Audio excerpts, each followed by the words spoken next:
بسم اللہ الرحمن الرحیم۔ السلام علیکم عزیز طلبہ، آج ہم اپنے حصہ غزل میں جس کلاسیکی شاعر کو پڑھنے جا رہے ہیں وہ ہیں حسرت موہانی۔ حسرت موہانی کی پہلی غزل ہم پڑھ رہے ہیں، اور حسرت موہانی کلاسیکی شاعروں میں ایک اہم درجہ رکھتے ہیں۔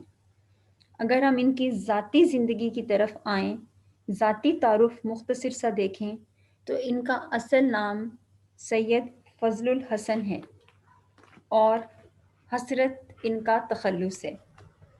ریاست اودھ کے قصبہ موہان میں پیدا ہوئے اور اپنی جائے پیدائش کی نسبت سے ان کا نام جو ہے اس کی صفت نسبتی سے حسرت موہانی مشہور ہو گیا۔ اسی نسبت سے حسرت موہانی کہلائے، یعنی ان کی جائے پیدائش ان کے تخلص کے ساتھ اس حد تک رچ بس گئی کہ یوں محسوس ہونے لگا کہ ان کا تخلص ہی حسرت موہانی ہے۔ حسرت موہانی کی اگر شاعرانہ خصوصیات کو دیکھا جائے تو جو چیز انہیں سب سے نمایاں مقام دے رہی ہے وہ رئیس المتغزلین ہے، کہ غزل کا رئیس۔ غزل کا رئیس ہونے سے مراد ہے کہ اردو غزل میں ایک اہم بلند مقام رکھنا۔ حسرت موہانی وہ واحد کلاسیکی شاعر ہیں جنہوں نے اپنی شاعری میں کلاسیکیت میں سیاسی انداز، سیاسی رنگ کو شامل کیا۔ سیاسی شاعری اور بھی شاعروں نے کی، لیکن اس خوبصورتی سے، حسین امتزاج سے کلاسیکیت میں سیاست کو کسی نے رچا بسا کے پیش نہیں کیا۔ حسرت کی شاعری میں ان کی داخلیت بھی ہے اور خارجیت بھی۔ داخلیت انسان کی اندر کے وہ جذبات جو کہ وہ اپنے محبوب کے، اپنے حسن و عشق اس کے محبوب کے، اس کے بارے میں محسوس کرتا ہے، اس کا سوز و گداز، اور خارجیت کہ اس کے ماحول میں جو کچھ باہر ہو رہا ہے، ان دونوں کو ملا کے ایک خوبصورت سا انداز جو ہے وہ کلاسیکی اور سیاسی رنگ کے شکل میں نمایاں ہوا، جس میں محبوب کے پہلو کا، اس کے تصور کا ذکر ہے، اس کے پہلو میں بیٹھنے کی خواہش ہے، محبوب کا حسن و جمال ہے، سوز و گداز ہے۔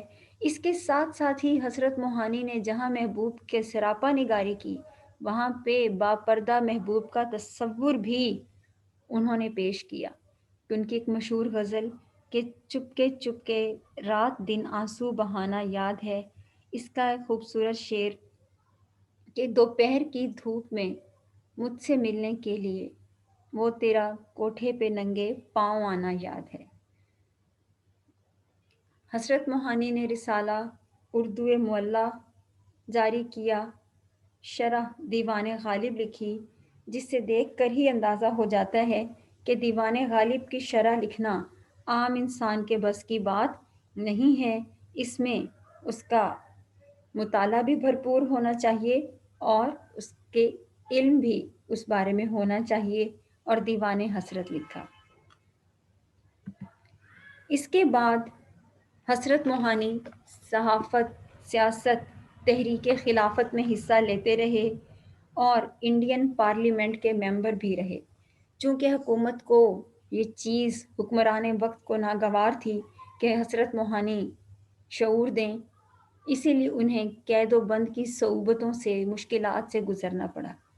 قید دو طرح کی ہوتی ہے: قید تنہائی جو اعصاب شکن ہے، جہاں کسی سے ملنے کی اجازت نہیں، اور قید بامشقت، اور حسرت موہانی کو قید بامشقت سنائی گئی، جہاں پہ انہیں تقریباً 1.25 من گندم روز پیسنی پڑی۔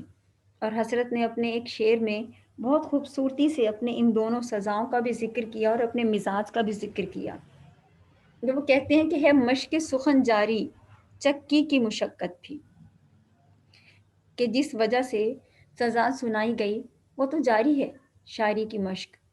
اب دیکھیں، شاعری نرم و نازک جذبات ہیں، اور چکی پیسنا ایک مشقت طلب سخت ترین کام ہے، اور نظم و نازک جذبات کے لیے شاید کوئی گوشہ عافیت، کوئی گوشہ تنہائی ضروری ہے، لیکن وہ جیل میں لکھ رہے ہیں اور وہ کہہ رہے ہیں کہ ہے مشق سخن جاری، چکی کی مشقت بھی ایک طرفہ تماشا ہے، حسرت کی طبیعت بھی، کہ طرفہ تماشا ایک عجیب سا مزاج، کہ وہ کہتے ہیں میں بھی اپنے آزاد مزاج کا مالک ہوں، میری طبیعت بھی آزاد ہے جس پہ کوئی سزا اثر نہیں کرتی۔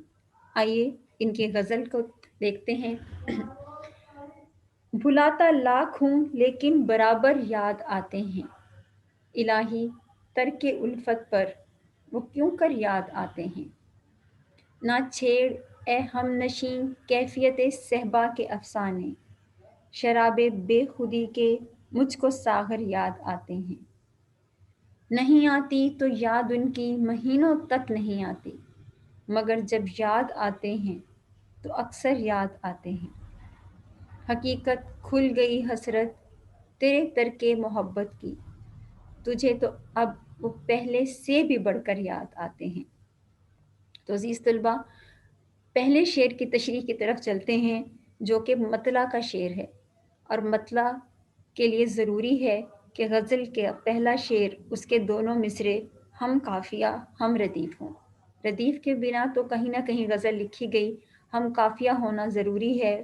تو دیکھیں دونوں طرف قافیہ آ رہا ہے، ملتے جلتے الفاظ برابر اور کیوں کر، اور ردیف پوری غزل میں ہے، یاد آتے ہیں۔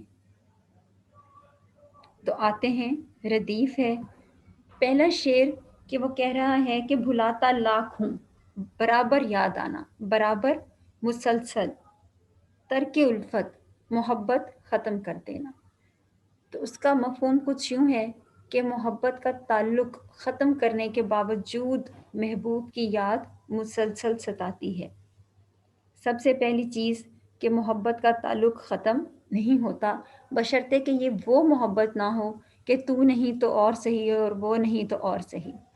محبت، نفرت، عداوت، رقابت، یہ تمام جذبات انسان کے دل میں موجود ہوتے ہیں، جس میں سب سے طاقتور جذبہ محبت کا ہے، چاہے وہ یک طرفہ ہی کیوں نہ ہو۔ جب وہ جذبہ ایک بار شدت سے جڑیں مضبوط کر لے تو پھر اس بند گلی سے باہر جانے کا راستہ نہیں ہے۔ تو شاید شاعر محبوب کو اسی لیے بھلانا چاہ رہا ہے کہ اس کی بے رخی، بے توجہی، محبوب کے تانے، سماج کے تانے، اس کی محبت یک طرفہ ہے، اور پھر وہ مزید دکھ نہیں اٹھانا چاہتا، اسی لیے وہ کہہ رہا ہے کہ میں محبت ختم کرنا چاہ رہا ہوں۔ لیکن حیرت کی بات یہ ہے کہ وہ جتنا زیادہ ختم کرنے کی کوشش کرتا ہے اتنی ہی شدت سے آتی ہے، کہ وہ کہہ رہے ہیں بھلاتا لاکھ ہوں، جس تناسب سے بھلا رہا ہوں اسی حساب سے محبت بڑھتی جا رہی ہے۔ ٹھیک ہے، تو سب سے پہلی بات کہ شاعر اپنے آپ کو جھٹلا رہا ہے، محبت ختم انسانوں کے خود سے کرنے سے نہیں ہوتی، ترک تعلق میں بھی تو یاد کرنے کا ایک سلسلہ، ایک بہانہ جاری ہوتا ہے۔ اور اب وہ کہہ رہے ہیں کہ الہی، کہ یہ فریاد اس کی اللہ تعالیٰ تک جا پہنچی ہے کہ جب میں نے تعلق ختم کر دیا تو اب اس کی یاد مجھے کیوں ستا رہی ہے، کہ میں اس چیز میں ناکام کیوں ہو رہا ہوں، دل و دماغ میں جو کشمکش جاری ہے تو اس سے مجھے چھٹکارا کیوں نہیں مل رہا۔ اسی لیے شاید مرزا غالب نے کہا تھا کہ عشق پر زور نہیں ہے، یہ وہ آتش غالب جو لگائے نہ لگے اور بجھائے نہ بنے، کہ محبت نہ تو کسی کے کہنے سے ہوتی ہے اور نہ ہی کسی کے خود ساختہ محبت ختم کر دینے سے تعلق ختم ہو جاتا ہے۔ مومن خان مومن نے بھی کچھ ایسا ہی کہا تھا کہ ٹھانی تھی دل میں اب نہ ملیں گے کسی سے ہم، پر کیا کریں کہ ہو گئے ناچار جی سے ہم۔ دوسرے شعر کی طرف جاتے ہیں کہ نہ چھیڑ اے ہم نشیں کیفیت صہبا کے افسانے، شراب بے خودی کے مجھ کو ساغر یاد آتے ہیں۔ ہم نشیں، دوست، ساتھی، کیفیت، حالت، صہبا، سرخ قیمتی شراب کو کہا گیا ہے۔ افسانے کا ذکر، تذکرہ، شراب بے خودی، بے خودی ہر غم سے بیگانہ ہو جانا، یہ وہ بے خودی نہیں ہے جہاں انسان نشے کی حالت میں ہوش و حواس بھول جائے، یہ وہ بے خودی ہے جہاں انسان مستی میں، خوشی میں سرشار ہو جائے۔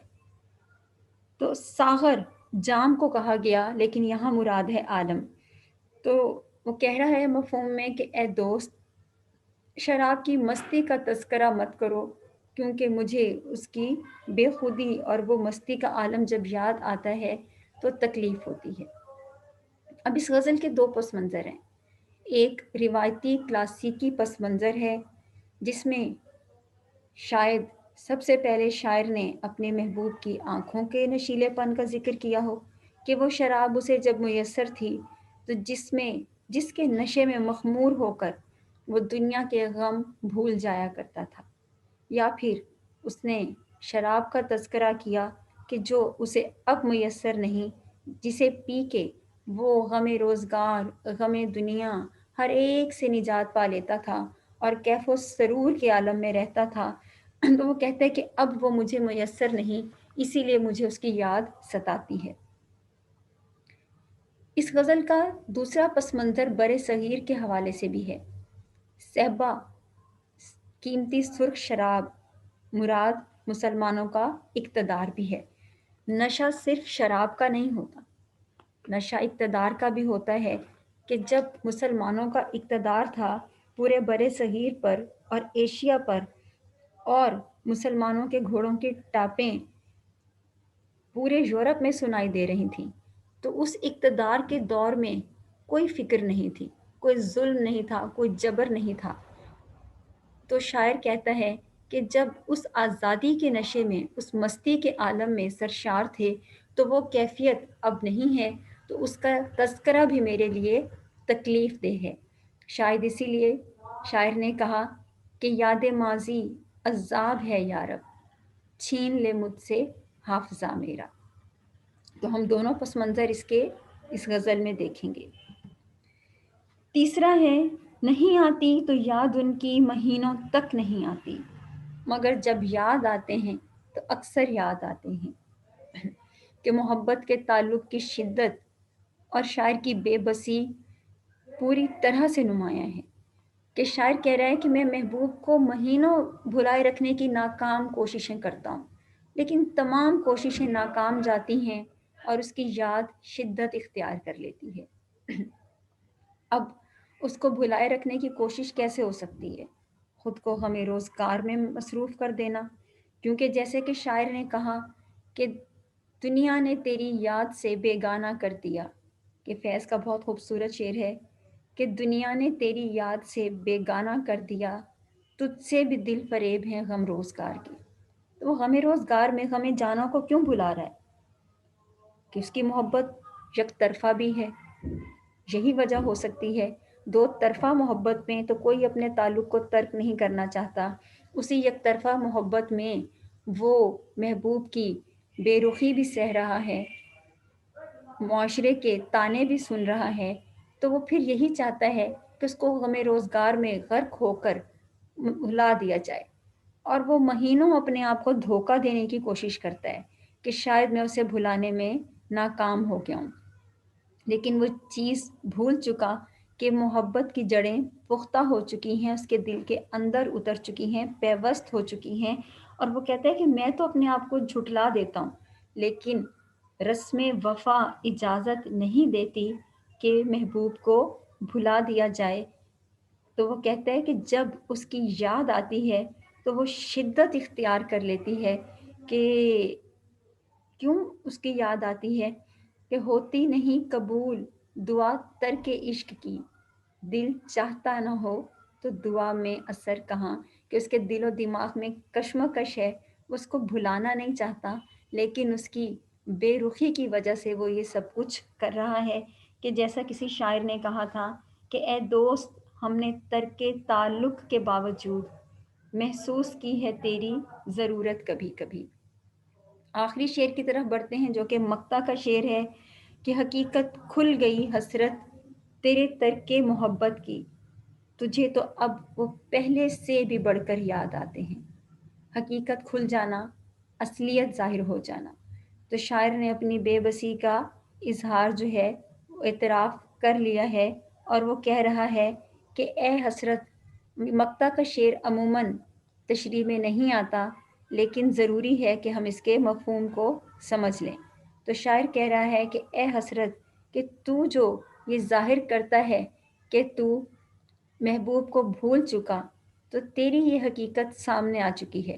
شاعر نے خود کلامی کی ہے، اور وہ کہہ رہا ہے کہ تیری یاد میں تو شدت آ چکی ہے، خود کو دھوکہ دینا بند کر دے کہ محبوب کی یاد، وہ جو پوری غزل میں وہ کہتا ہے کہ اسے یاد نہیں آ رہی، وہ کہتا ہے تجھے تو اس کی یاد تو جتنا بھلاتا ہے اس سے بھی زیادہ آتی ہے، تو خود کو دھوکہ دینا بند کر۔